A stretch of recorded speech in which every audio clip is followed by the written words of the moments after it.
do you think that, we should welcome these people in because they do own Bitcoin? They may not fully understand why, Bitcoin is better than these altcoins and is more decentralized and unstoppable.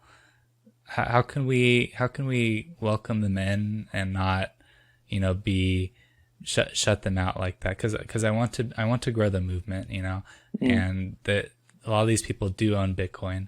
So how can we go about, welcoming them in with also educating them? There's a saying which is, the teacher arrives when the student is ready. So like some of these guys just aren't ready. They just want to make money, and Bitcoin Yeah. is not a get rich quick scheme. Bitcoin is not how you make money. Bitcoin is a fundamental exit from the current paradigm. And until they're ready to appreciate that, there's nothing we can say is going to help them, because all they're going to do is they're going to make up excuses about how their coin is pumping more than Bitcoin, or whatever. So the until they feel the pain, for example, of having been, I don't know, taxed, or the government calling their shitcoin a security, in which case it goes to zero, like, or the Hmm. rug pull happens on a DeFi, or their transactions start getting censored because the foundation running their fucking shitcoin decides what's what. You know these A lot of these people are just not going to wake up until it's too late, like until something happens where the money that they thought they had is not actually theirs. Then they realize, oh fucking, now I realize why Bitcoin's so important. So what we just need to do is we need to keep building the content. We need to keep on our message. We don't need to go to them and try and create the message for them and ask them to come over here. Like, we need to maintain our message. And the very fact that the existing established financial system continues to crumble and get worse will drive them towards us through necessity and through pain. And some of them who are curious, intellectually curious enough, will discover, the content that Bitcoin is producing, and it'll ring true for them. I think that's the only real way. We don't need to go and beg them to come over here. We don't need to go and be nice. We don't need to go and like play fucking kumbaya. We're all in this together. We need to remain on message and on point and not waver from that. And what they'll find is that in 2016, Bitcoiners were saying the same thing. In 2018, they were saying the same thing. In 2020, they were saying the same thing. In 2022, they were saying the same thing. And they were just changing their fucking narrative every 2 months. Um, they will come and find stability with us. And I think that's the best service that we can provide to the marketplace. I agree that that's a good way of going about it for sure. There's a term going around called toxic maximalism. Hmm.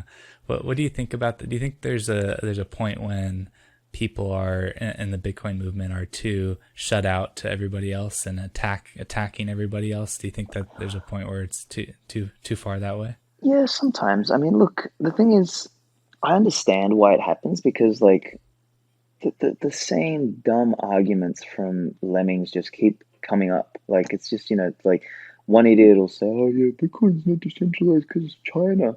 And then, like, China bans mining, so Bitcoin, continues, nothing happens. And then that same idiot will be like, oh, Bitcoin's still not decentralized because exchanges. And it's like, and then, some other idiot will parrot the same thing. And it's like, this just sort of this really unfounded memery. Like, and I mean, my article, The Intelligent Person Guides to Bitcoin, was like a rebuttal to this dumbass economics professor who probably read, about Bitcoin on Forbes or something, you know what I mean? And like made his assumptions. So like at this point, like how much, like, the content is out there, the nice content is out there, like the non-toxic content is all out there, from people like me, from Gigi, from Breedlove, from Parker Lewis to Booth to fucking, Sailor to Preston Pish to, like, all of this stuff is out there. And these people, are behaving like ignorant morons. And, at some point your patience level disappears. You're like, okay, well, fuck you. Like, don't buy Bitcoin. Fuck off. Stay with your shitcoin. And I actually sit squarely in that camp now. Like, is I'm happy to, like, if people are dumb enough to literally, despite me, like, because I always start nice, but you know, when they start pushing back on things like with unfounded moronic arguments, at that point I'm like, okay, I have a better idea. Don't buy Bitcoin. Please go buy Ethereum, go buy Dogecoin, go buy fucking US dollars. Please stay the fuck out of Bitcoin. Because I know that at some point they'll be back. But the beauty is that they will have paid the price for their stupidity or ignorance by buying a fraction of the Bitcoin that they could have bought when I told them to.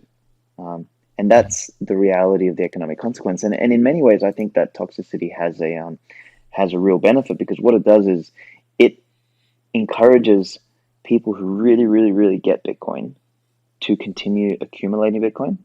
And long term, they're actually the people that I want to hold more Bitcoin, not the fucking morons. So, you know, in some ways, I think, like, I mean, a good example is Saifedean bullying Nassim Taleb. That was fucking incredible. Like, literally, Taleb is a moron, and he now has no Bitcoin. He sold it all because not because he made a rational fucking decision, but because he hates toxic Bitcoiners. That was like a win. In my mind, that is a fucking win and a half.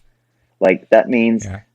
the Bitcoin that is going, like, the available Bitcoin is moving into the hands of hardcore hodlers and Bitcoiners who get it, and out of the hands of morons like Taleb and, you know, Ethereum supporters and all these other idiots. So yeah, I think toxicity, while sometimes, like, there is some, obviously there's always stupidity. Like, it's not perfect. Nothing in the world is perfect. Like, there's always some dumb shit, but by and large, it's I think it's a beautiful thing.